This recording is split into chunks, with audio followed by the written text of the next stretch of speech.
Majid Oukacha, bonjour. Bonjour. Bienvenue sur Livre Noir. Nous sommes ravis de vous recevoir pour cet entretien qui, il faut le dire, avait été demandé par plusieurs personnes de notre communauté, et demandé aussi de beaucoup de personnes qui sont venues nous envoyer des messages, qui nous se présentaient comme étant apostats et nous demandaient de recevoir Majid Oukacha sur notre fauteuil rouge. Donc c'est chose faite, nous sommes très heureux. Majid Oukacha, vous êtes écrivain et youtubeur à succès avec une chaîne YouTube qui marche très bien avec 127 000 abonnés. Vous êtes aussi vous êtes fait connaître en étant le premier apostat à montrer son visage et qui critiquait ouvertement les textes islamiques. Votre dernier livre s'appelle « Sans contradiction et erreurs scientifiques dans le Coran ». Il est disponible aujourd'hui justement dans toutes les librairies. On va pouvoir, dans cet entretien, revenir dessus et puis balayer aussi d'autres sujets qui vont aussi un peu parfois dans le même sens. Alors, avant de commencer cet entretien, je rappelle évidemment à notre communauté que si vous aimez notre travail, si vous voulez nous soutenir, vous avez la possibilité de souscrire à un abonnement payant, ce qui permet de nous aider à pouvoir continuer à aller faire de l'enquête à l'étranger, à aller dans des milieux parfois dangereux, difficiles, comme Pauline a pu le faire dans son enquête au cœur de l'extrême gauche. Donc voilà, n'hésitez pas à aller sur notre site internet et à venir nous soutenir en souscrivant à un abonnement payant. Merci de me recevoir, de m'accueillir et de me donner la parole en tant qu'apostat pour parler de l'apostasie, de l'islam en France. Merci beaucoup. On va justement commencer, vous le savez, Majid, avec une citation. On commence toujours nos émissions comme cela. Alors pour vous, en fait, je suis allé dans votre livre, j'ai pris la page 138 et on trouve à l'intérieur une sourate, qui est la sourate 5, verset 55, qui dit « Vous n'avez d'autre allié qu'Allah, son messager et les croyants ». Qu'est-ce que, justement, ça vous évoque ? Ça m'évoque le fait que l'essentialisme que j'essaie d'éviter autant que possible n'est pas fait par cette religion islamique qui résume l'ensemble de l'humanité à simplement la présence ou l'absence de foi en l'islam. Effectivement, l'islam a un défaut originel qui n'est pas réformable, c'est entre autres sa mécréanophobie, voilà, ce monde divisé entre les musulmans qui doivent rester alliés entre eux et qui ne doivent pas avoir pour alliés ni même respect envers les non-musulmans, et c'est la raison pour laquelle notamment on peut dire que la culture islamique est antagonique à la culture occidentale et voilà, d'une manière plus large, pourquoi l'intégration de l'islam se passe en général si mal dans le monde occidental multiculturel qui accueille sur son sol des cultures diverses, mais force est de constater que de toutes les cultures qu'elle accueille, la culture la plus antagonique qui lui soit, la plus opposée, c'est la culture islamique, parce que notre culture française, notre culture occidentale, finalement, qu'est-ce que c'est ? C'est des modes de pensée, des modes de vie qu'on pourrait résumer par la science et l'évolution opposées au dogme figé, la liberté individuelle, la recherche du bonheur individuel et l'égalité. Et force est de constater que l'islam est un projet totalement différent, totalement antagonique, et le vrai problème qui fait qu'aujourd'hui l'islam en France et en général dans le monde occidental a une aussi mauvaise réputation, a la réputation d'être aussi mal assimilé, ce n'est pas un hasard, c'est parce que ça tient à une petite variable, c'est que le Coran a officiellement pour les musulmans pour auteur un Dieu parfait qui ni ne ment ni ne se trompe, à savoir Allah, de la première à la dernière phrase, contrairement à d'autres livres religieux qui ont été écrits par des humains. Et ça change tout, parce qu'il y a des lois dans le Coran, des lois violentes, des lois mécréanophobes, des lois contre la liberté de conscience, contre le vivre ensemble, qui en fait ne sont même pas abrogées, ne sont même pas abrogeables. Et c'est pas à vous, ni à moi, ni même aux musulmans majoritairement modernistes aujourd'hui, qui sont sans doute plus occidentalisés que salafistes, c'est même pas à eux de dire ce que l'islam est et n'est pas. Le seul qui est à même de dire ce que l'islam est et n'est pas, c'est Allah en fait. Voilà, il faut bien que les Français en aient conscience. C'est Allah et secondairement le prophète Mohammed dans ses textes qui a donné des propos, des jugements et des comportements. Je peux vous donner, si vous voulez, 4 grandes lignes qui permettent vraiment de comprendre, et désolé de commencer par ce constat un peu choc, à quel point l'islam, la culture islamique, la religion islamique est littéralement incompatible avec le mode de vie, le mode de pensée occidental, et ça explique ensuite bien des choses, on en reparlera sans doute sur les questions d'intégration de l'immigration islamique en France. Mais par exemple, la liberté de conscience, ça a l'air de rien, mais regardez, je vous ai défini le mode de vie et de pensée occidental par 4 grandes valeurs, et 2 des 4, c'est la liberté individuelle et la recherche du bonheur individuel. Et ben, rien que ne pas respecter la liberté de conscience, déjà en tant que telle, et d'instituer le total contraire dans l'islam, ça rend l'islam incompatible avec le mode de vie occidental. Et dans l'islam, Allah explique que tous les humains sur Terre, quand ils mourront, ils seront jugés dans l'au-delà, et qu'il faut obligatoirement être musulman pour aller au paradis, et que quoi qu'aient fait les non-musulmans, même de bien sur Terre, ils vont automatiquement en enfer pour être torturés en enfer pour l'éternité. L'éternité, ça veut dire, s'il y avait une torture dans l'enfer avec une date limite, avec une limite temporelle, on pourrait se dire que le but, c'est éventuellement qu'il y ait une punition et une rédemption au bout. Mais quand vous avez une torture éternelle, en fait, elle est la fin et le moyen en tant que telle. Ça prouve vraiment que le but, c'est de haïr les mécréants pour haïr les mécréants. Alors pour ces 3 ou 4 valeurs islamiques qui, selon moi, sont antagoniques avec les valeurs occidentales, à chaque fois je vous donnerai, c'est un petit peu ma spécialité de ma chaîne YouTube et dans mes livres, des textes islamiques comme quoi je n'invente rien. Par exemple, sourate 4, verset 56, Allah dit « Ceux qui ne croient pas à nos versets, nous les brûlerons dans le feu ». Et c'est comment dire, c'est pas abrogé en fait, c'est un jugement pour l'au-delà. Sourate 48, verset 113, ceux qui ne croient ni en Allah ni en son messager, pour ces mécréants, nous avons préparé une fournaise ardente. Et enfin, sourate 3, verset 113, ceux qui ne croient pas demeureront dans l'enfer éternellement. Voilà. Une autre valeur islamique qui, selon moi, explique bien des problèmes sans doute de compatibilité entre l'islam et dans le monde occidental et voilà, qui est une valeur totalement opposée à nos mœurs et à nos valeurs en général, c'est l'égalité. L'égalité homme-femme, par exemple, puisque dans l'islam, les femmes sont tutorées à vie par des hommes, passant de l'ascendance filiale de leur père à l'ascendance maritale de leur mari. Et l'esclavage est également autorisé. Allah autorise les hommes à avoir des esclaves et à coucher avec elles. Et il dit même, sourate 70, verset 30, que c'est un comportement non blâmable. Donc les musulmans ne peuvent même pas invoquer une abrogation, puisque c'est un jugement de valeur d'Allah. Il va pas changer son jugement de valeur, vous voyez, donc ça c'est choquant. Troisièmement, qui est l'élément qui agace le plus, on va parler franchement, c'est quoi la première chose dont les gens se plaignent en général de l'islam? Les gens qui n'aiment pas l'islam, partout dans le monde, c'est sa violence, avant tout, voilà. Et la violence, c'est quelque chose de légal dans l'islam. Je vais donner à chaque fois quelques exemples. Par exemple, sourate 4, verset 34, Allah autorise la violence conjugale. Il dit que les femmes doivent obéir à leur mari et que si elles n'obéissent pas, les maris doivent les frapper. Rien que ça, je veux dire, clairement, il y a un problème. Allah a dit ça, il n'a jamais abrogé ça. Qu'est-ce qui me vient d'autre comme exemple sur de la violence ?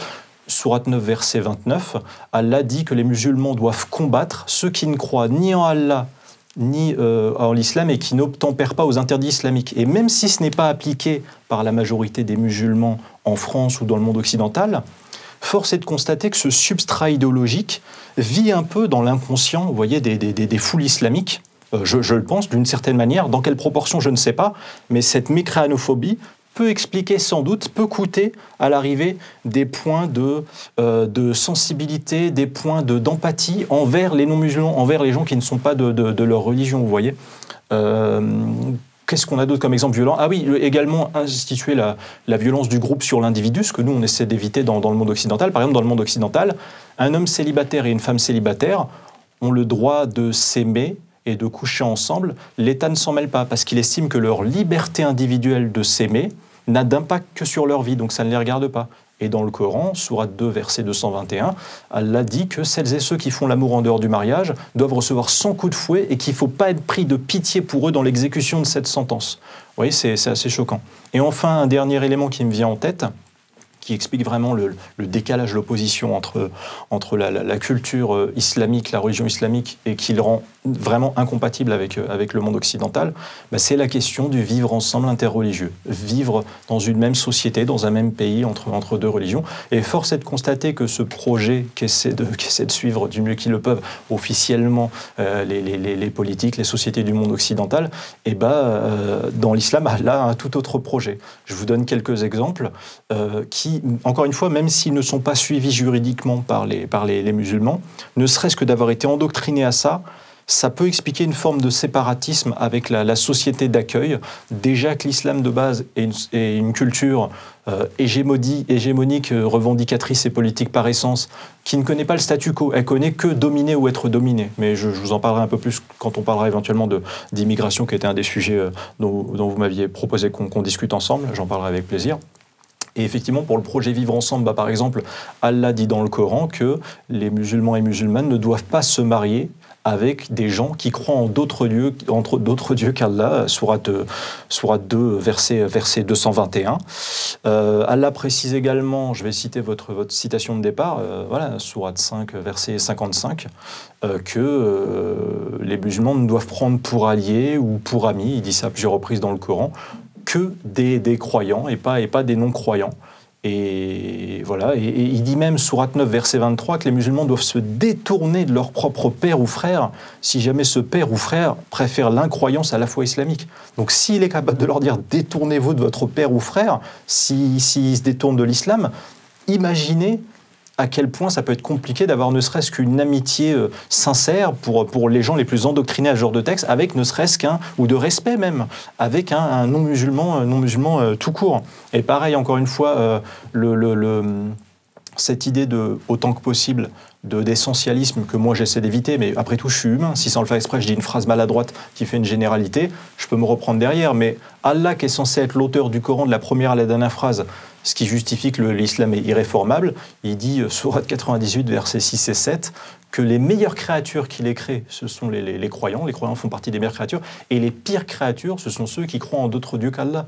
Je suis désolé, on peut résumer tout le potentiel humain, tout le bien que font des humains à plein de choses, à ce qu'ils font, au bien qu'ils font autour d'eux, et résumer de façon binaire comment ils jugent la planète Terre. Tu crois pas en Allah, tu fais partie des pires créatures. Tu crois, tu fais partie des meilleurs. Voilà, c'est compliqué. Il me vient un dernier propos, je m'excuse, un peu complémentaire à ma démonstration qui me semble suffisamment merci beaucoup, qui me semble suffisamment complète. 90% des musulmans dans le monde sont sunnites, et voilà, l'écrasante majorité des musulmans en France sont sunnites. Ils suivent la sunna du prophète Mohammed, parce que le prophète Mohammed est censé être un exemple comportemental pour les musulmans, c'est ce qui est dit dans le Coran, sourate 33, verset 21. Et dans la sunna du prophète Mohammed, il y a quand même des comportements qui sont mis en avant et qui prouvent, au-delà même de questions d'ordre, genre, je sais pas, de la criminalité ou de comportements un petit peu, photogéniques d'un point de vue médiatique, comme par exemple le terrorisme, il y a même des comportements du quotidien qui sont pas illégaux, mais en tant que tels, qui prouvent vraiment une incompatibilité et un schisme, encore une fois, cette impression qu'ont beaucoup de Français sans doute de vivre avec deux peuples sur un même territoire. Et je pense par exemple à trois jugements juridiques, moraux du prophète Mohammed dans sa sunna, dans ses hadiths sahih. Par exemple, il a diabolisé les instruments de musique, le dessin d'êtres vivants, et enfin la mixité homme-femme. Alors pour les deux premiers, instruments de musique et dessins d'êtres vivants, ça n'a l'air de rien, mais depuis la nuit des temps, des peuples partout sur Terre qui, dans le passé, vivaient dans l'archaïsme technique et technologique et ne pouvaient pas communiquer entre eux, peu importe où ils vivaient, il y a des milliers d'années, isolés sur leur île, leur archipel et leur continent, et même sans communiquer entre eux, spontanément, ils ont développé des instruments de musique, des instruments à cordes à percussion, ou le picturalisme qui consiste à dessiner des visages des êtres vivants, même ça, c'est diabolisé dans l'islam. Je ne sais pas si vous vous rendez compte. C'est une seconde... En fait, tellement c'est presque une seconde nature chez l'humain. Vous voyez, ces loisirs qui sont si simples et si inoffensifs, même ça, c'est interdit dans l'islam. C'est tellement une religion qui semble rabat-joie à interdire même ce genre de loisirs inoffensifs. C'est fou. Et l'interdiction de la mixité homme-femme, ça peut expliquer beaucoup de choses, je pense, beaucoup de problèmes aujourd'hui que la France a sans doute avec l'islam. C'est qu'en fait, il y a l'interdiction dans l'islam, d'après cette sunna du prophète Mohammed, mais par exemple, qu'un homme et une femme, ne serait-ce que discutent ensemble pour faire connaissance, même si ce n'est pas dans un but amoureux, même si c'est discuter dans l'espace public et pas seul à seul en privé pour faire des carabistouilles. Juste simplement, voilà, qu'un homme et une femme puissent se rencontrer, discuter dans l'espace public, même ça, c'est interdit. Et on voit très bien ce que ça donne à l'arrivée, ce genre de société où l'amour libre de deux amoureux qui veulent s'entendre pour s'aimer sans que ça ne regarde la société. On sait très bien ce que ça donne. Ça donne une société parallèle d'hypocrisie avec de la tyrannie de la réputation, avec de l'amour clandestin et avec enfin de la frustration violente, notamment chez les hommes. Tiens, c'est curieux, ce que je vous ai décrit là, on peut trouver ça autant dans les pires pays chariacratiques du monde que dans les pires cités islamisées de France. Tyrannie de la réputation dans l'espace public, notamment pour les femmes, frustration violente chez les hommes, voilà, et amour clandestin. Vous voyez, donc voilà, donc je vous ai dressé un portrait final peu optimiste, mais peut-être j'aurai l'occasion de vous donner quelques nouvelles un peu plus optimistes si on aborde d'autres sujets, mais voilà, qui prouvent vraiment que cet islam est immuable. Même les musulmans, même s'ils le voulaient aujourd'hui, ne pourraient pas réformer ça, puisque les décisions qu'a prises Allah avec ses jugements juridiques, moraux, idem pour le prophète Mohammed, au final, on se dit simplement, je vais résumer ça en une phrase pour terminer, que voilà, l'islam, c'est l'opposition immuable à la liberté de penser, de croire, de créer et d'aimer. Voilà, c'est pour ça que, ce que je vous ai dit au début, de toutes les cultures qu'accueille notre monde occidental multiculturel, la culture la plus antagonique qui soit et la moins ingérable au sens capacité d'ingérer, pardon, et pas ingérable, c'est la religion islamique. Alors aujourd'hui, justement, il y a quelque chose qui menace l'islam, et c'est finalement il y a un mouvement d'apostasie aujourd'hui en islam. C'est vrai que je le redis, mais voilà, vous étiez le premier, vous, en fait... Un précurseur un petit peu pour la francophonie, mais c'est vrai que je me rappelle avant les années 2000 et avant la démocratisation d'Internet, il y avait l'Indien Ibn Warak. Je me rappelle d'Aïn Hirsi Ali, mais en tout cas, il y a peu d'ex-musulmans, effectivement, dans le monde qui osent montrer leur visage et faire une critique des textes islamiques. Je suis un des précurseurs, effectivement, pour la France. Aujourd'hui, par chance, il y a une nouvelle génération un peu qui naît, j'ai quelques noms comme ça que je peux citer, pourquoi pas. Je pense à Vivi Aposta, par exemple. Moi, je visualise comme ça deux sortes de personnes, les apostats de l'islam en tant que tels et les alliés qui ne sont pas des apostats. Par exemple, apostats de l'islam, il y a Ali Baba, l'Amir Apostat, Apostat Kafir, Yanis Apostat, et les alliés de l'apostasie qui font eux aussi et diffusent de la critique des textes. Je pense à le très connu Jack Le Fou, qui est de plus en plus connu en France dans la francophonie. Voilà, il y a Cassius Georgianix, Bébert. Voilà, j'ai pas tous les noms en tête, mais en tout cas, il y a une nouvelle génération. Je vous ai coupé dans votre question. Et il faut mentionner que tous... et en même temps, on est très peu. Vous voyez, on les compte sur les doigts d'une main. Peu, et pourquoi? Parce qu'en fait, on prend pas aussi ces positions impunément. C'est-à-dire qu'il y a aussi, évidemment, voilà, des menaces pour certains. Qu'est-ce que vous le voyez comment, justement, ce mouvement d'apostasie en France? Est-ce que c'est la plus grosse menace à laquelle l'islam peut faire face? Est-ce que c'est finalement par les apostats que finalement les vraies contradictions de l'islam peuvent être démontrées? Est-ce que c'est ce mouvement-là qui peut venir de la société civile plutôt que de la politique pour vous, qui peut justement réussir à montrer les contradictions de l'islam?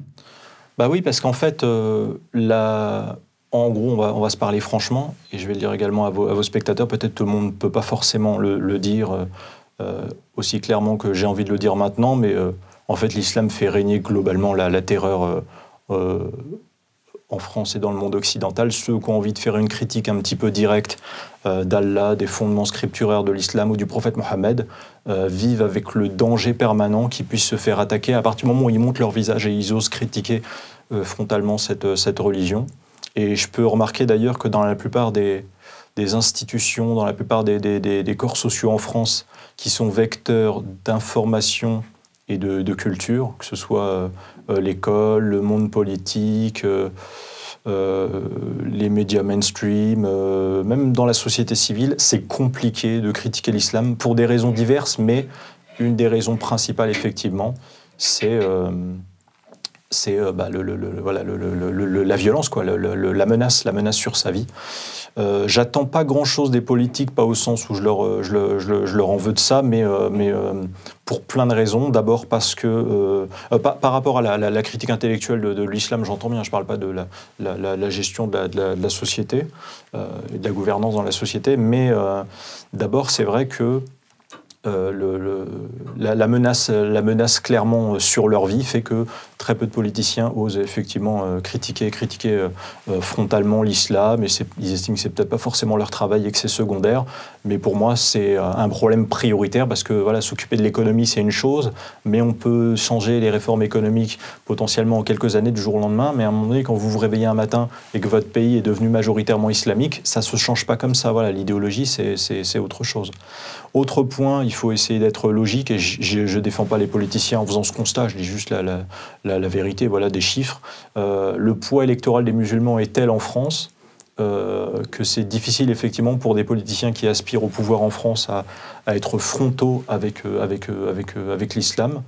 Et d'ailleurs, ça s'est vérifié, ne serait-ce que dès 2012 en France, avec François Hollande et Nicolas Sarkozy au second tour de l'élection présidentielle, puisque les musulmans ont tendance à voter de façon monolithique plus qu'un quelconque autre groupe idéologique en France. Ils ont voté à 92% Hollande. Et quand on regarde, eh bien, ça fait exactement la différence qui permet à Hollande de gagner un peu plus par rapport à Nicolas Sarkozy.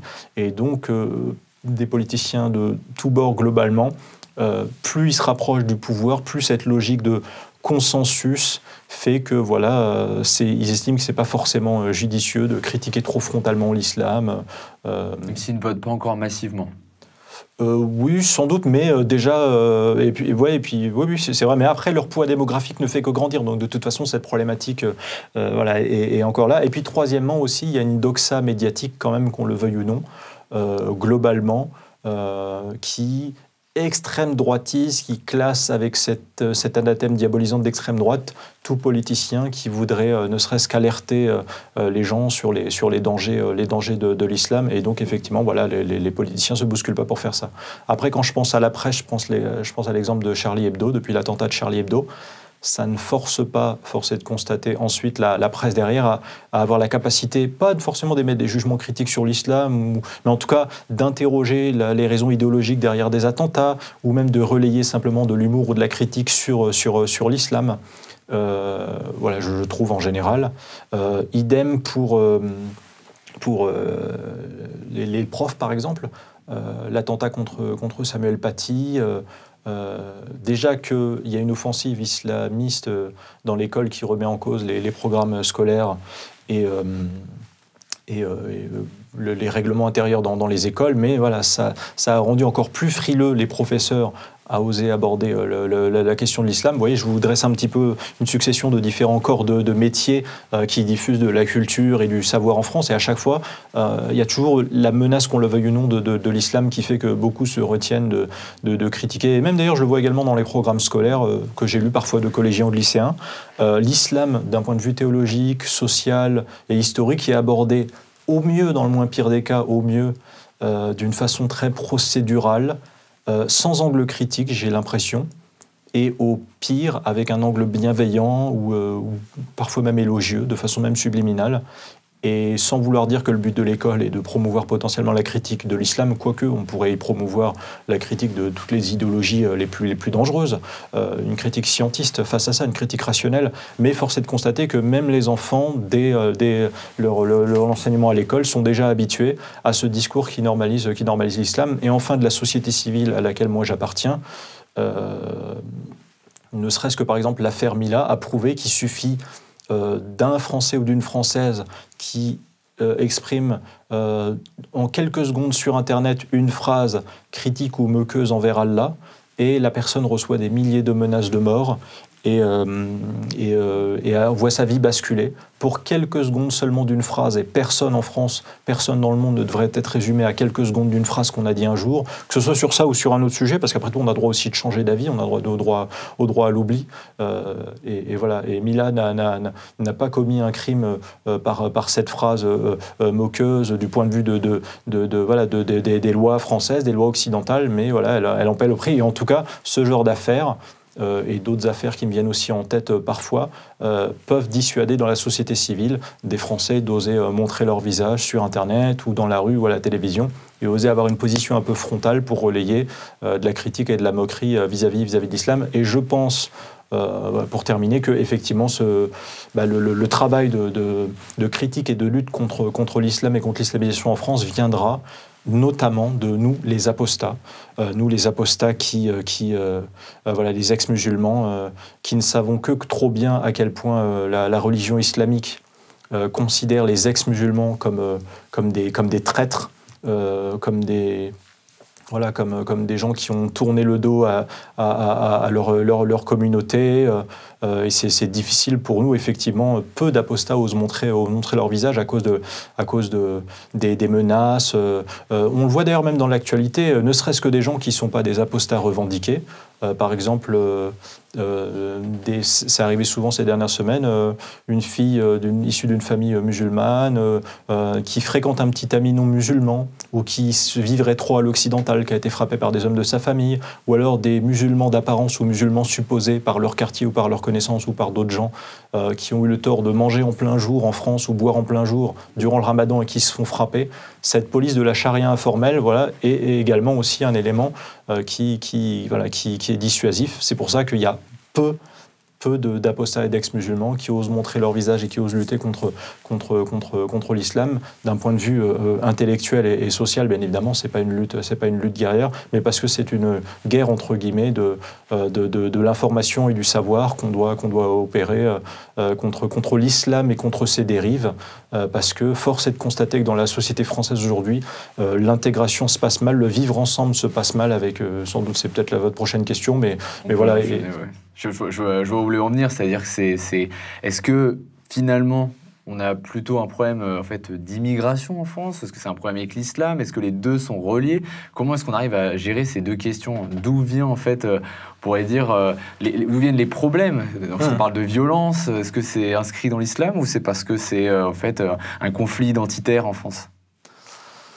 C'est une vaste question à laquelle j'ai beaucoup réfléchi et il y a trois variables que je peux articuler pour répondre à votre question. Je vais essayer de donner les informations les plus claires et les plus limpides possibles pour vos spectateurs.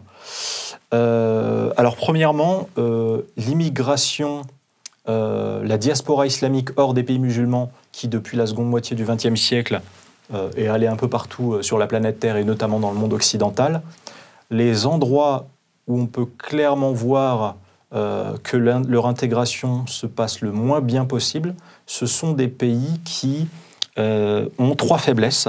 Premièrement, une faiblesse vis-à-vis de leur identité nationale, des pays qui ont une identité qui n'est pas forte et qui est plus honteuse qu'assumée.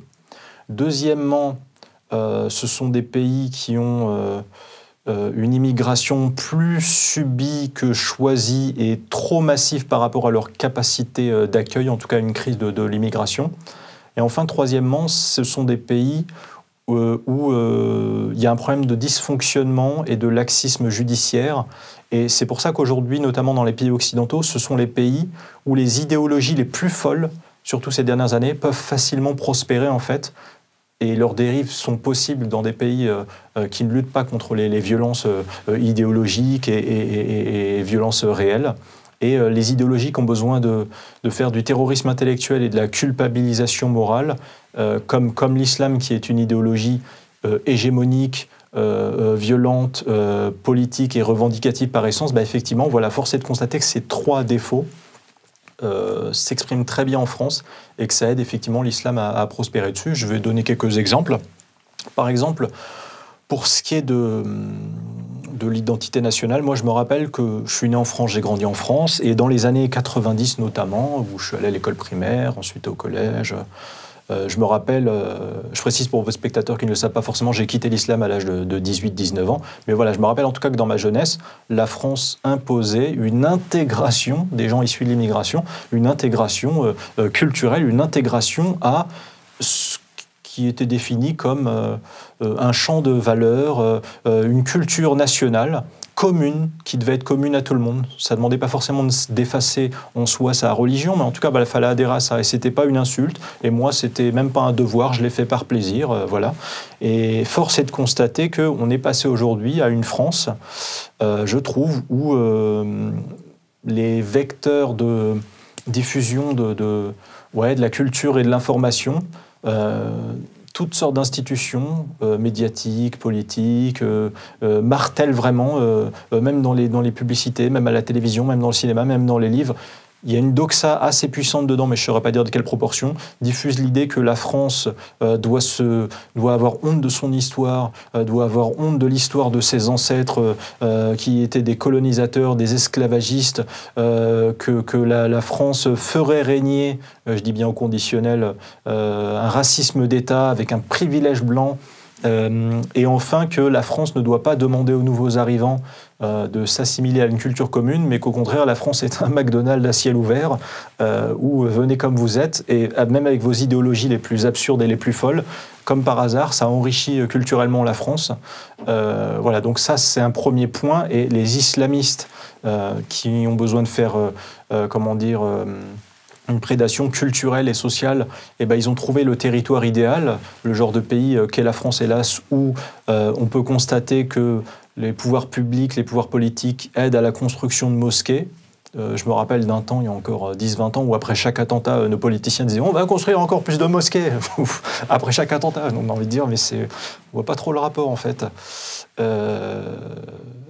Également, le fait que... j'ai perdu de ce que je voulais dire. Oui, également le fait que... dans les médias, après chaque attentat, les commentateurs de la vie publique doivent tous alerter le bon peuple français. Attention, le terroriste qui a commis son attentat, ça n'a rien à voir avec l'islam. C'est psychiatrique et pas idéologique, même s'il a crié Allahu Akbar, même s'il a prétendu vouloir tuer des mécréants. Voilà, tout ça participe d'une ambiance d'identité nationale, d'une ambiance culturelle qui est favorable à l'islam. Alors que si en face, ils avaient un pays fort qui assume sa culture et qui ne baisse pas les yeux face à l'islam, ce serait un premier moyen de lutter. Donc ça, c'est une première faiblesse. Deuxième faiblesse face à l'immigration, on va être très clair, c'est une généralité, là, ce que je vais dire, et je ne veux pas faire polémique avec mon propos, mais globalement dans le monde, les immigrations qui se tiennent le mieux dans des pays, ce sont les immigrations qui ont l'impression qu'à tout moment, au moindre écart dans le pays, ils sont mis en prison, isolés de la société pour très longtemps, direct, on ne leur laisse pas une seconde chance, ou alors ils sont carrément expulsés du pays. Et force est de constater qu'en France, déjà, l'immigration illégale est quasiment devenue légale. Le taux d'expulsion des OQTF effectifs en France l'an dernier, en 2023, selon l'IFRAP, c'était 6,9%. On a des manifestations même dans Paris de clandestins, ce qui prouve qu'ils n'ont pas peur ni de la police ni de la justice. Également, pour ce qui est de l'immigration, en fait, comment dire ça ? Je pense que si une immigration se sentait potentiellement... En fait, quelqu'un qui vient dans une société qui n'est pas la sienne, que ce soit une maison ou un pays, si tu te sais virable à tout moment, tu te tiens à carreau. En fait, tu te tiens à carreau. Et surtout, tu as envie de t'assimiler et de respecter la culture de l'autre. Or, dans un pays où l'immigration clandestine, la France est liée par des accords internationaux et européens qui font qu'il y a 1 million de recours, ça prend des années pour potentiellement régulariser quelqu'un ou des recours pour empêcher son expulsion. Un clandestin peut, au bout de quelques années, par un mariage ou le fait de faire un enfant, avoir la nationalité française. Et voilà, ces gens ne se sentent pas, n'ont pas l'impression qu'à tout moment, les hôtes du pays peuvent leur dire qu'ils doivent s'en aller. Je parlais essentiellement des clandestins. Mon but, c'est pas de dire que toute immigration dans le monde doit vivre avec une épée de Damoclès au-dessus de la tête, mais force est de constater que ce sentiment d'être totalement invirable, de pouvoir... ça participe effectivement, ça empêche des immigrations en général dans des pays où ça fonctionne comme ça, de bien se tenir. Et je pense à des pays comme le Japon, par exemple, où effectivement l'immigration étrangère a tendance à se tenir à carreau parce qu'eux ne laissent pas ces débordements. Et troisièmement, la criminalité. Force est de constater que des dérives de l'islam, même si elles sont commises par une minorité de musulmans, des dérives de l'islam par des racailles, des terroristes ou des islamistes nuisent à la société dans son ensemble, ce qui inclut aussi la majorité des musulmans qui leur ont rien demandé et sans doute qui ne peuvent pas lutter contre eux. Et là, clairement, j'ai l'impression de vivre dans un monde orwellien en fait en France d'un point de vue judiciaire. On lit dans la presse sans cesse qu'il n'y a jamais assez de places de prison, que les pires criminels multirécidivistes qu'on fait 30 ou 40 passages chez un juge et à un moment donné, ils continuent d'avoir le droit de se mélanger à la foule, ce qui est clairement anormal. On lit des horreurs du genre des violeurs d'enfants en bas âge ou des gens ultra-violents qui sont relâchés ou prennent très peu, parfois à peine 3 ans de prison, même des meurtres barbares. Voilà, clairement, il y a une forme de laxisme qui nuit également à cette intégration, même si c'est un sujet très indirect, mais en tout cas je parle par rapport à la nuisance notamment des racailles, des islamistes et des terroristes qui n'ont pas besoin d'être majoritaires pour les musulmans, voilà, pour créer du désordre dans toute la société française. Et c'est vrai que, encore une fois, voilà, si on était un pays au final qui était sûr de ses bases sur ces 3 aspects que sont l'identité nationale, l'immigration et la sécurité, ce serait un moyen de lutter amplement contre des dérives de l'islam. Alors moi, par exemple, qui suis français et arabe, je peux très bien donner des exemples concrets, parce que là j'étais dans le théorique, de qu'est-ce qui m'apparaît selon moi démontrer que clairement il y a un problème d'intégration en France avec l'immigration islamique, davantage qu'avec des immigrations venant d'autres cultures. Si je prends ne serait-ce qu'un premier exemple, par exemple les attentats terroristes, même si c'est un nombre minime par rapport aux musulmans, effectivement, le fait qu'il y ait une régularité de ces crimes en France, en fait, ça fait vivre à force toute la société dans une peur un peu permanente que ça va arriver à nouveau. Et finalement, cette nuisance rare mais régulière devient une nuisance un peu permanente, vous voyez.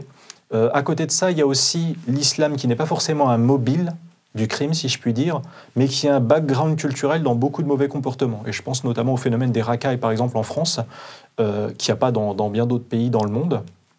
Et aujourd'hui, les citoyens français, avec leur smartphone, arrivent facilement à filmer régulièrement, et ça se retrouve sur les réseaux sociaux, des dérives de jeunes ou même moins jeunes ou début d'adultes qui sont des racailles, qui commettent des crimes en tout genre, qui vous gâchent des foires, des fêtes foraines, qui attaquent à 10 contre 1 une victime qui n'a strictement rien fait. D'ailleurs, c'est marrant quand on entend en général des politiciens dire c'est la mode en ce moment, depuis quelques mois. C'est la faute des réseaux sociaux, c'est la faute des jeux vidéo. Excusez-moi, mais la société japonaise, elle n'est pas moins le nez dans les jeux vidéo, et peut-être même plus sans doute, ni la société hongroise, la jeunesse hongroise, la jeunesse polonaise, la jeunesse japonaise, ou sur les réseaux sociaux. Et pour autant, il n'y a pas de phénomène de racaille là-bas comme on en a en France. Donc il faut arrêter avec cette hypocrisie. Mais surtout, pendant ces attaques, chaque fois qu'ils se filment entre eux, ces racailles en train d'attaquer à 10 contre 1 des innocents, qu'est-ce qu'ils annonnent comme slogan religieux quand de temps en temps ils en disent « Wallahu sur le Coran », comme par hasard. Il n'y a jamais de racaille qui prend une brique dans sa main et qui dit « Elohim, mon soit témoin, je vais caillasser ce bus ». Jamais il saute à pieds joints sur la tête d'une victime en disant « Alléluia, au nom de Jésus, tu vas voir, je vais t'écrabouiller la tête ». Voilà, jamais ils invoquent la Bible. Et je ne sais pas, moi en France, il me semble que les catholiques sont censés être plus nombreux, que ce soit religieux ou culturel. Et on ne voit pas des jeunesses catholiques racailles qui, à plusieurs contre 1, attaquent régulièrement des gens, et ça se retrouve sur les réseaux sociaux dans l'actualité, en criant des slogans à la gloire de Jésus ou à la gloire de la Bible. Et enfin, je pense également au phénomène de ces polices de la charia informelles, qui font que régulièrement, il y a des gens qui se font attaquer en France parce qu'ils sont issus de la communauté musulmane, parce que ils auraient fréquenté un petit ami non musulman pour les jeunes filles, ou alors un musulman supposé appartenant à cette communauté qui a mangé pendant le ramadan. Et là, je sais très bien ce que des musulmans vont sans doute dire s'ils m'écoutent. Ils vont me dire « Mais Majid, c'est une minorité parmi nous, en fait. C'est une minorité parmi nous. Ils ne sont pas de la majorité. Certes, mais en fait, je pense que... Ça, c'est un discours que j'entends à chaque fois de la part de politiques. Ça termine la discussion, en fait. À chaque fois, il suffit de dire « Oui, mais vu que c'est une minorité parmi la communauté musulmane, terminé, fin de la discussion. » J'y ai beaucoup réfléchi, et en fait, il y a plusieurs moyens de un peu contredire cette équation sociologique, comme quoi, Si plus de 50% d'une communauté n'aurait pas de problème avec la justice, alors cette communauté apporterait plus de paix que de désordre dans une société.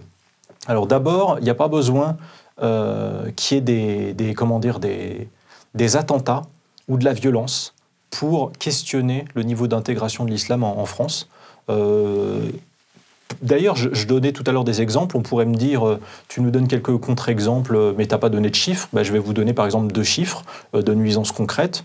Je me rappelle, c'était un rapport de l'Assemblée nationale en 2015, le rapport numéro 2267 sur le financement de la justice et de l'administration pénitentiaire, dans lequel il était écrit en 2015 qu'au moins 60% de la population carcérale en France est de culture ou de religion musulmane. Et je crois qu'un procureur général a dit à Thibault de Montbrial, quand il était assis, il me semble, dans ce fauteuil dans lequel j'ai posé mes fesses, lui-même il avait dit que au moins 70% de la population carcérale en France fait le ramadan et est musulmane.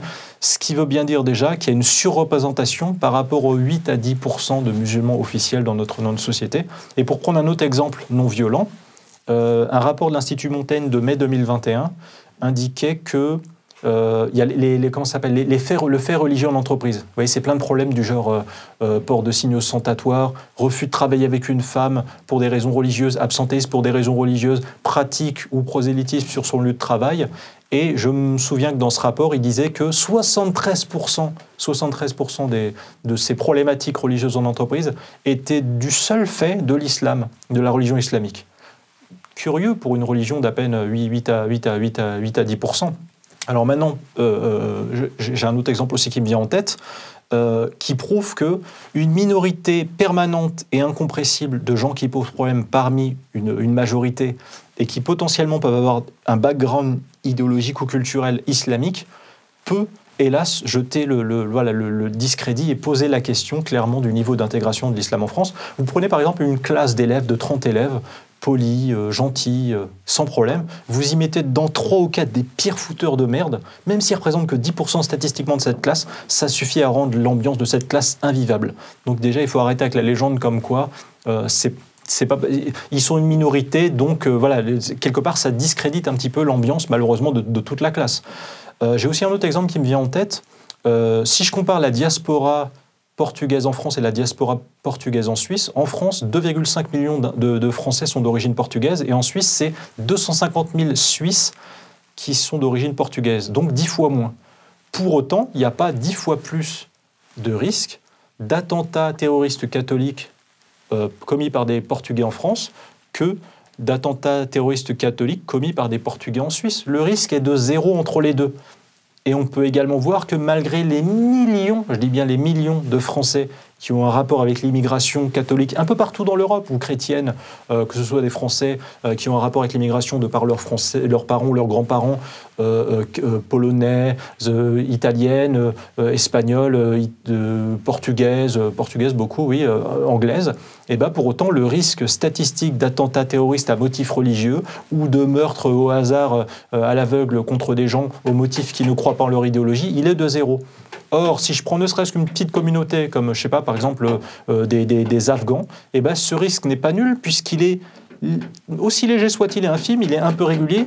Donc, on peut avoir cette problématique de se dire, il y a quand même une différence entre un risque culturel néant et un risque culturel très léger. Donc ça, c'est un autre point. Et enfin, je voudrais dire que il n'y a pas besoin forcément d'analyser les comportements violents pour essayer de questionner le niveau d'intégration de l'immigration islamique en France. On peut aussi voir les mœurs et les valeurs des gens et voir, notamment par exemple dans des sondages, les opinions disproportionnées de musulmans quand ils sont interrogés en France sur certains sujets et qui posent la question de la compatibilité culturelle effectivement dans des proportions clairement anormales. J'ai 3 chiffres qui me viennent en tête par exemple. Premièrement, un sondage IFOP de 2023, décembre 2023, dans lequel 38% des élèves musulmans en France de 15 ans et plus, donc ça peut être fin de collège, début lycée, déclarent que par rapport à l'assassinat de Dominique Bernard, du professeur Dominique Bernard, ils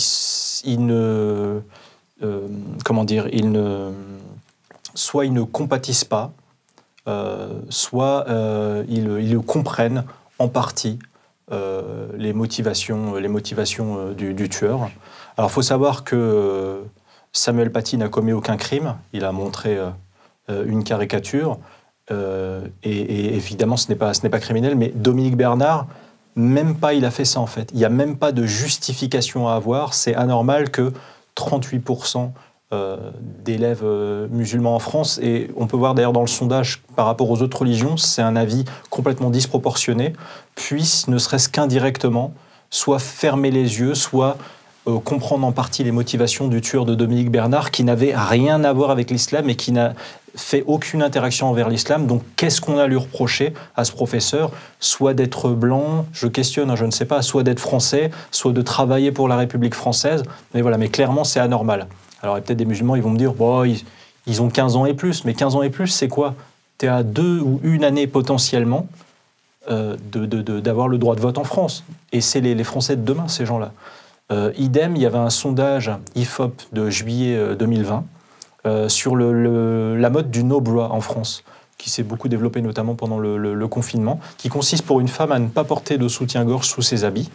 Et une question a été posée aux Français, notamment, elle demandait, est-ce que selon eux, une femme qui ne porte pas de soutien-gorge sous ses habits et dont on peut deviner les tétons à travers les vêtements, est-ce que ça peut être une circonstance atténuante pour son agresseur sexuel?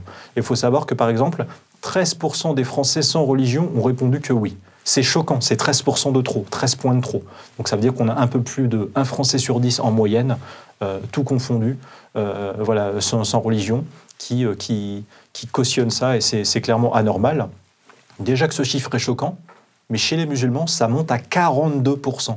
42% des musulmans interrogés en France, tout confondu, tout sexe confondu, il me semble, estiment qu'ils trouvent une circonstance atténuante à l'agresseur sexuel d'une femme à partir du moment où cette femme n'avait pas de soutien-gorge et que ses tétons étaient visibles à travers ses vêtements. Donc ça pose quand même une question un peu aussi sur le décalage en termes de mœurs, au-delà de la question voilà, de crimes beaucoup plus photogéniques médiatiquement que sont les agressions physiques. Voilà, même si ça ne se traduit pas matériellement par des comportements, c'est un mode de pensée, voilà, qui interroge.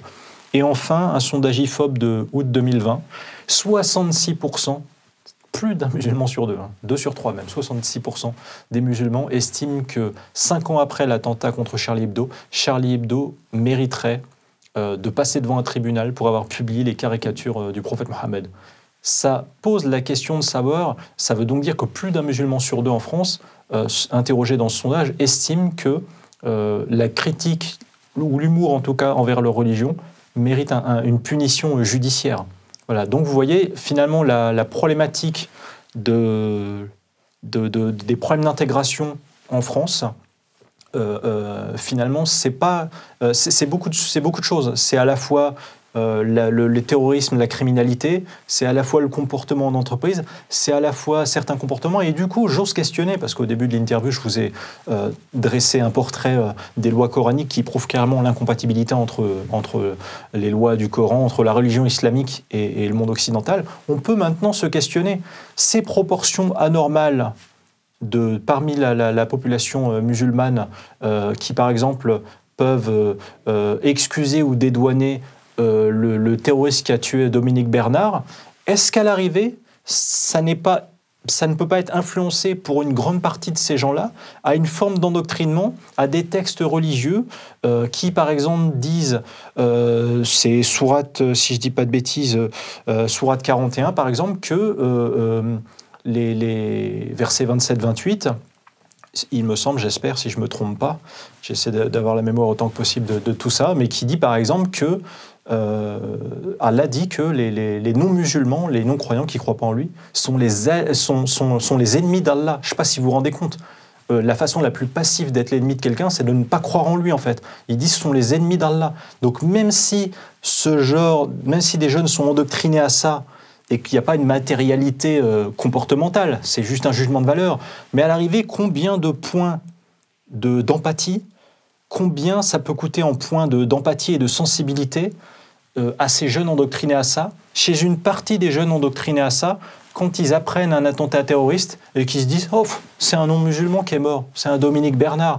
Vous voyez combien de points d'empathie ça peut coûter? Dans la religion islamique qui dit, sourate 24, verset 31, que les femmes, l'espace public, elles doivent être discrètes. Elles doivent être discrètes, pudiques dans la rue, ou que les maris musulmans doivent frapper les femmes qui leur doivent obéissance, sourate 4, verset 34, ne serait-ce qu'être acculturé à ce genre de texte.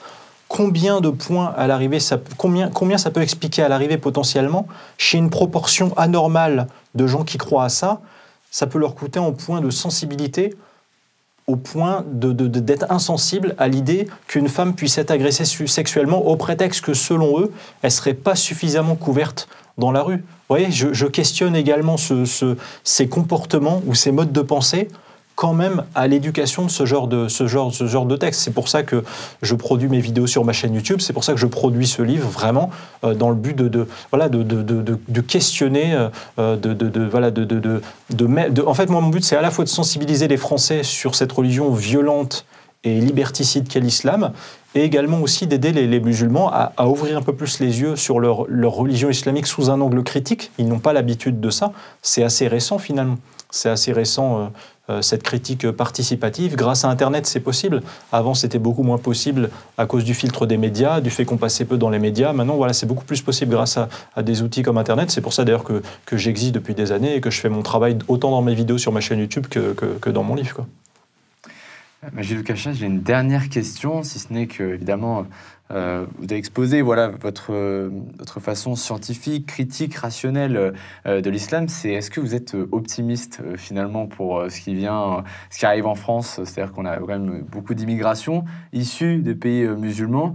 Il y a effectivement, on voit cette vague effectivement d'apostasie. On voit qu'il y a aussi sur le spectre politique une partie tout de même des Français qui montrent un désaccord, un ras-le-bol finalement des revendications soit d'islam ou alors de l'immigration. Quel est votre avis? Ou est-ce que vous êtes optimiste en tant qu'apostat? Oui, parce que d'abord, il y a quand même des raisons d'être optimiste. D'abord, c'est une vague inarrêtable.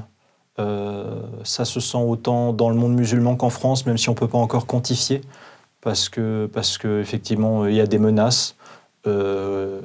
Autant dans les pays islamiques où c'est encore illégal effectivement d'être un ex-musulman, on perd des droits sociaux, des droits civiques, on risque l'emprisonnement, voire même la mort. Et en France, tout simplement, c'est la peur de la diabolisation communautaire, d'avoir toute sa communauté qui nous tourne le dos. C'est pour ça qu'en général, les apostats comme moi, et il faut vraiment que vos spectateurs le sachent, en fait, on ne sait pas combien d'ex-musulmans. Parce que soit ils restent parmi les musulmans, ils font semblant d'être musulmans, soit, comme beaucoup, ils quittent leur quartier musulman, ils vont refaire leur vie ailleurs, en fait, pour vous devoir vivre, tout simplement, loin de l'islam, sans devoir être diabolisé par les gens autour d'eux. Et pour une raison très simple, en fait, ça a l'air tout bête, mais c'est un truc que je dis souvent, c'est une analyse que je dis souvent. En fait, quand les musulmans autour de vous découvrent du jour au lendemain que vous n'êtes plus musulman, d'abord, ils ont le substrat idéologique de leur texte religieux, qui leur apprennent que vous êtes un traître, que vous défiez Allah, que vous voulez aller en enfer, que vous voulez vous donner à des perversions, vous voyez ce genre d'image. Et même ceux qui vous aiment, ils s'inquiètent pour vous, donc ils vont vous faire du prosélytisme. Et en fait, tout musulman qui vous a connu depuis l'enfance musulman, et ensuite vous ne l'êtes plus, quelle est la première question qu'ils ont envie de vous poser? C'est évident, ils ont envie de vous dire « Ah, t'es plus musulman ?» parce qu'ils le constatent au hasard éventuellement. Ils vont vous dire « Pourquoi t'es plus musulman ?» Et en fait, quand un ex-musulman doit expliquer pourquoi il n'est plus musulman, il est obligé de critiquer l'islam. C'est impossible, il me semble, dialectiquement, d'expliquer pourquoi on n'est plus musulman sans critiquer l'islam. Parce que, par exemple, il y a deux raisons toutes simples qui font partie de grandes familles de raisons sur le plan intellectuel. Soit vous allez donner une raison rationnelle, soit une raison morale. A priori, voilà, je couvre deux champs très larges. Par exemple, une raison rationnelle, vous allez dire aux musulmans qui vous interrogent pourquoi tu as quitté l'islam, vous allez lui dire avant, je croyais que le prophète Mohammed était un vrai prophète divin, et maintenant, je n'y crois plus. Donc, si vous n'y croyez plus, c'est quoi la logique? Par corollaire, vous en déduisez que le prophète Mohammed était un charlatan, et qu'il a inventé une secte, que c'était un gourou de secte. Mais du coup, le musulman en face de vous, il le prend très mal, parce qu'il peut avoir l'impression que vous le traitez indirectement de naïf. En fait, c'est comme si lui, il peut entendre « je t'accuse d'être naïf, d'adhérer à une secte, de même pas te rendre compte que c'est une secte, tandis que moi, je serais assez intelligent pour être sorti de cette secte. Donc, vous voyez, potentiellement, et dans la mesure où, en plus, vous avez traité indirectement le prophète Mohammed de gourou, c'est considéré comme une offense dans l'islam. Donc, déjà, vous avez un risque, ne serait-ce que pour votre sécurité, vous voyez. Et voilà, et en tout cas, ça crée forcément un clash. Et l'autre raison, c'est une raison d'immoralité. En général, quand on quitte l'islam, on peut justifier auprès de musulmans, on va leur dire j'ai quitté l'islam parce que j'estime que l'islam est une religion violente. Mais eux, ils vont entendre quoi? Ils peuvent entendre potentiellement, et beaucoup entendent ça, que vous l'accusez indirectement de se complaire dans la violence et d'adhérer à une religion violente, tandis que vous ne le seriez pas. Donc vous voyez, juste ne serait-ce que se justifier de ça, voilà, c'est problématique. Maintenant, derrière, faut être un petit peu réaliste. Il y a un infléchissement dans les pays islamiques dans le monde. Il y a un infléchissement des lois, des châtiments corporels, notamment envers les gens d'une manière générale. Je vois ça en Indonésie, dans la plupart des pays dans le monde, à quelques exceptions, hélas, comme l'Afghanistan. Même en Arabie Saoudite, voilà, des femmes célibataires ont le droit de vivre seules, il me semble, maintenant dans leur propre logement, loin de leur famille, le droit de conduire. Voilà, il y a un infléchissement, les pays musulmans de moins en moins se mettent à appliquer des châtiments corporels et des lois islamiques, et c'est un peu la preuve quelque part que l'islam recule. Également, il y a encore 10, 15, 20 ans, les prêcheurs d'islam sur Internet ou dans les médias, ils mentaient allègrement pour défendre un islam pacifique qui n'existe pas et faire oublier la violence de l'islam. Maintenant, ils ne le peuvent plus parce qu'on fait le fact-checking sur Internet, nous, les apostats notamment, de la violence de leur religion. Et d'ailleurs, ils passent plus de temps maintenant, quand ils font des vidéos, à critiquer les critiqueurs de l'islam qu'à dire du bien de l'islam. Ce qui prouve bien que c'est nous qui dictons un peu l'agenda, vous voyez, des débats et des discussions sur l'islam. Donc c'est un peu un symptôme. Et enfin, troisièmement, j'ai remarqué que a globalement disparu en quelques années en France ces slogans que récitait la société civile ou les commentateurs de la vie politique à la télévision, même les politiques, qui disaient « l'islam est une religion de paix ». Maintenant, j'entends pratiquement plus personne dire ça. Et tant mieux, quelque part, c'est une victoire. Peut-être que j'y ai participé moi-même à la modestie de mes moyens, à travers ma chaîne YouTube, à travers mes livres. Et voilà. J'aurais juste précisé une dernière chose. C'est que la critique de la violence de l'islam n'est pas suffisante. Parce que, hélas, et c'est pour ça d'ailleurs que j'ai sorti ce livre Sans contradiction et erreur scientifique dans le Coran, j'ai pris conscience il y a 3 ans, en 2020, j'ai pris conscience qu'en fait, c'était une critique qui n'était pas suffisante parce que, avec quelques sophismes et de la rhétorique politique, n'importe quel musulman ou défenseur de l'islam peut annuler toute la critique envers la violence de l'islam. C'est pour ça que dans cette guerre culturelle, on doit aussi exposer les failles et l'absurdité de l'islam. Et par exemple, un musulman de base, si vous lui critiquez la violence du Coran, il pourrait vous dire quelques sophismes très faciles, mais qui stoppent net la conversation. Il pourrait vous dire, par exemple, toute violence que tu trouveras dans le Coran n'est qu'une légitime défense. Même si c'est faux, à partir du moment où il vous le dit, fin de la discussion. Il pourrait également vous dire que la violence de l'islam actuellement dans le monde occidental ne serait que la conséquence de la violence de l'Occident dans le monde musulman. Vous voyez, une sorte de sophisme de la double faute qui fait que notre camp n'a pas la légitimité de critiquer, notre camp intellectuel n'a pas la légitimité de critiquer ce que lui-même ferait, vous voyez. Ou troisièmement, et c'est un peu ironique et cynique, tout simplement, il pourrait vous dire... Parce qu'on le voit bien dans les sociétés faibles et volontairement décadentes actuellement occidentales qui se laissent faire par les idéologies les plus folles, ils pourraient vous dire qu'ils préfèrent s'identifier à une culture islamique forte et virile que de s'identifier à une culture occidentale faible qui se laisse marcher dessus. Et conscient de ça, en 2020, j'ai travaillé sur mon livre. J'en fais un petit peu de pub et je m'excuse. Je prends juste quelques petites minutes pour conclure cet entretien. Et ben en fait, je me suis dit que j'allais exposer sans contradiction et erreur scientifique dans le Coran, alors que ce n'est pas possible, puisque rappelez-vous, je vous ai dit en début d'entretien que la légende veut que de la première à la dernière phrase dans le Coran, c'est Allah qui a fait le contenu du Coran. Et Allah ne peut ni se tromper, ni commettre d'erreurs, c'est censé être un Dieu parfait, ni se contredire. Et moi, j'ai trouvé des contradictions et des erreurs scientifiques. Contradiction, ça veut dire au moins un verset du Coran, on contredit un autre, et ils n'ont aucun rapport d'abrogation entre eux. Et erreur scientifique, ça veut dire au moins un verset du Coran contredit de la réalité, soit une loi naturelle, soit un fait historique. Et j'en ai compilé 100 erreurs, parce que dans cette guerre culturelle et de l'information contre l'islam, également pour éviter tout le blabla islamique qui vise à convertir des convertis à l'islam, voilà, c'est ce genre d'argument en complément, en plus de la critique de la violence contre l'islam, qu'il faut exposer pour réussir vraiment à renvoyer l'islam à ce qu'il est, à savoir un conte de faits absurdes, totalement illogiques. Je peux donner à vos spectateurs, peut-être ça leur donnera envie de lire mon livre. Je précise qu'il n'est pas dans toutes les librairies, mais en tout cas il est sur Amazon, donc je vous invite à le lire si vous le souhaitez, pour me soutenir, pour lire ces idées, pour partager ces idées dans l'agora, avec vos amis, avec les gens. Je peux donner quelques exemples de contradictions très fortes, vraiment marquantes dans le Coran et qui prouvent que ce n'est pas une œuvre divine, mais une œuvre humaine. Par exemple, dans le Coran, Allah a dit, je vais donner une première erreur dialectique, Allah a dit que, je vous l'ai dit, c'est interdit le sexe en dehors du mariage. Un homme et une femme qui ne sont pas mariés ensemble n'ont pas le droit de coucher ensemble. Il a dit ça dans le Coran, mais bizarrement ailleurs dans le Coran, il autorise les hommes musulmans à posséder et coucher avec une esclave non épousée, et aussi à coucher avec une femme mariée à un autre homme, si c'est la femme qui appartient à un autre peuple et qui a été capturée au cours d'une guerre. Donc c'est assez choquant, sourate 4, verset 24. Une autre erreur, par exemple, une erreur narrative. Dans le Coran, Allah officiellement, raconte parfois un même événement historique du passé, de prophètes anciens. Et il peut raconter deux fois le même événement historique dans deux sourates différentes. Si sur la forme il y a des variations, ça ne me dérange pas. Mais si sur le fond il y a des contradictions incompatibles, là ça prouve que c'est une œuvre humaine et non pas une œuvre divine. Et par exemple, dans un verset du Coran, Allah a dit qu'il a envoyé un seul esprit, un seul ange. Tout seul cet ange a annoncé à Marie la naissance de Jésus, alors que la même histoire racontée dans le Coran ailleurs, ce sont plusieurs anges envoyés à Marie et plusieurs anges qui parlent à Marie pour lui annoncer la naissance de Jésus. Donc il faudrait savoir, c'est un seul ou plusieurs, et dans ces deux cas-là, Marie n'était pas au courant avant, Marie en est surprise, et après Marie a connaissance de cette information. Donc l'effet de surprise ne peut pas être dupliqué, ces deux histoires, chronologiquement, ne peuvent pas se suivre, puisqu'il y a un effet de surprise une première fois, elle a l'information à nouveau, elle ne peut pas, peu importe l'ordre de ces deux histoires. Voilà, donc ça prouve bien que c'était exactement la même histoire. Une erreur scientifique, par exemple, également, que j'expose dans mon livre, dans le chapitre des erreurs scientifiques, Allah dit qu'il a créé la Terre et sa verdure avant même d'avoir mis dans le ciel les étoiles, le soleil et la lune.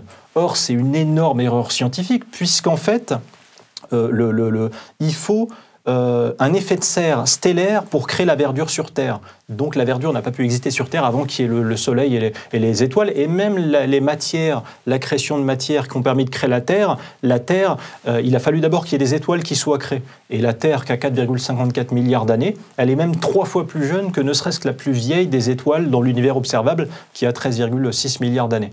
Une autre erreur mathématique encore, qui me vient à l'esprit comme ça, des erreurs mathématiques, c'est binaire en fait les maths. 2 plus 2, ça fait 4, ça fait pas 5, vous voyez. Par exemple, Allah donne des consignes d'héritage dans le Coran. Et par exemple, il dit, dans la sourate 4, versets 11, 12 et 176, des consignes d'héritage, il dit que quand un défunt meurt, il doit donner 2 tiers de son héritage à ses filles si elles sont plus de 2, 1/6 à son père, 1/6 à sa mère, 1/8 à sa veuve.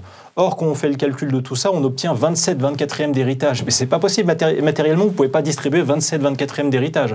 Et il me vient un dernier exemple que j'ai classé à la 100e position, si vous m'autorisez à le dire, j'ai fini avec ça le plus impressionnant dans mon livre, mais il y a beaucoup d'autres erreurs.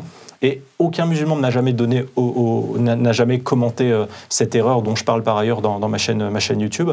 Allah dit dans le Coran, sourate 3, verset 145, qu'il n'appartient pas à une âme de mourir, si ce n'est avec la permission d'Allah. Et c'est lui-même qui a écrit à l'avance dans un livre à quel moment les gens doivent mourir. Et bien moi, je suis allé chercher dans le département des affaires économiques et sociales de l'ONU les statistiques depuis la Seconde Guerre mondiale de mortalité, des statistiques nationales de mortalité de tout pays confondus.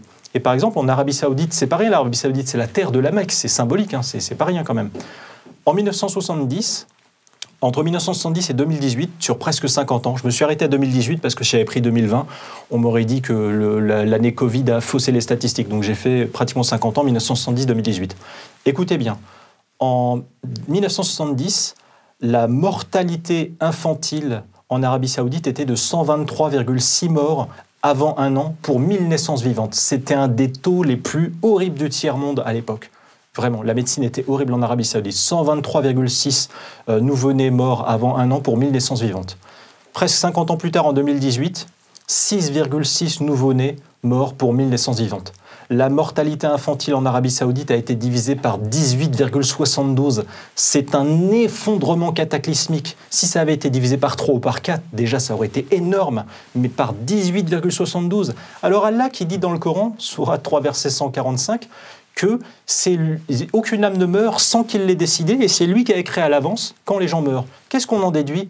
Qu'Allah aimait 18 fois plus les nouveau-nés saoudiens de 2018, ou qui détestait 18 fois plus les nouveau-nés saoudiens de 1970, ou qu'Allah exauçait 18 fois plus le vœu de bonne santé des parents à leurs futurs nouveau-nés en 2018 qu'en 1970? Ben non, la réalité, et c'est une erreur scientifique monumentale dans le Coran, c'est que ces 50 dernières années, la médecine s'est occidentalisée en Arabie Saoudite, avec des hôpitaux occidentaux, avec du matériel occidental, avec des médicaments occidentaux, avec des formations de leurs médecins à l'occidental, avec l'envoi de Saoudiens dans le monde occidental pour se former à leur médecine, avec des technologies occidentales pour la salubrité de l'eau, la conservation des aliments. C'est tout ça qui a fait s'effondrer de 18,72 par 18,72 le taux de mortalité infantile en Arabie Saoudite. Je le dis aux musulmans qui nous écoutent, ce n'est pas Allah qui, comme par hasard, depuis son nuage, déciderait, parce que dans ce cas-là, ça voudrait dire qu'Allah, il observerait la vie sur Terre et comme par hasard, il abrégerait ou il ferait durer plus longuement la vie des gens en fonction, bizarrement, des technologies médicales derrière. Voilà. Ça, j'ai jamais eu aucune réponse à ce genre d'erreur que j'expose. Et voilà. Donc, si jamais je vous ai fait un portrait intéressant de ces erreurs, en plus de la dénonciation, encore une fois, de la violence dans le Coran qu'il faut faire, je pense que c'est deux types de variables contre lesquelles pour lesquelles il faut informer le plus possible autant les Français en général, peu importe leur religion, que les musulmans. Ça participe de cette guerre entre guillemets idéologique de l'information et du savoir que je mène avec beaucoup sur Internet et à travers mes livres. Merci, Majid Boukacha. On rappelle ce livre sans contradiction et erreurs scientifiques dans le Coran qui est disponible en Amazon. Sur Amazon. Globalement. Merci d'être venu. Merci pour votre courage. Donc, on salue chez Livre Noir. On a eu beaucoup de témoignages d'apostats. On sait que c'est quelque chose qui est compliqué encore aujourd'hui en France. Vous êtes menacés. Donc on salue votre courage. Merci beaucoup. Et on salue aussi votre liberté d'expression. Et merci de m'avoir donné la parole encore une fois parce qu'on n'a pas souvent la parole dans les médias. Donc c'est très bien que votre média m'ait donné la parole. Je vous remercie et j'espère que cette interview intéressera le plus grand nombre. Merci à tous, merci d'avoir suivi cet entretien. Et puis, pour ceux qui, évidemment, veulent soutenir notre média, vous avez aussi la possibilité de devenir des contributeurs payants. N'oubliez pas que c'est important pour nous qui, justement, donnons la parole à beaucoup de monde, qui allons sur le terrain, qui nous déplaçons. Tout ça, ça nécessite des moyens. Et notre rédaction, elle en a besoin. Donc voilà, si vous croyez en notre démarche, si vous soutenez notre démarche journalistique, n'hésitez pas à devenir des contributeurs payants de Livre Noir et faire partie de notre aventure et d'être les garants de notre liberté d'expression. Bonne soirée à tous.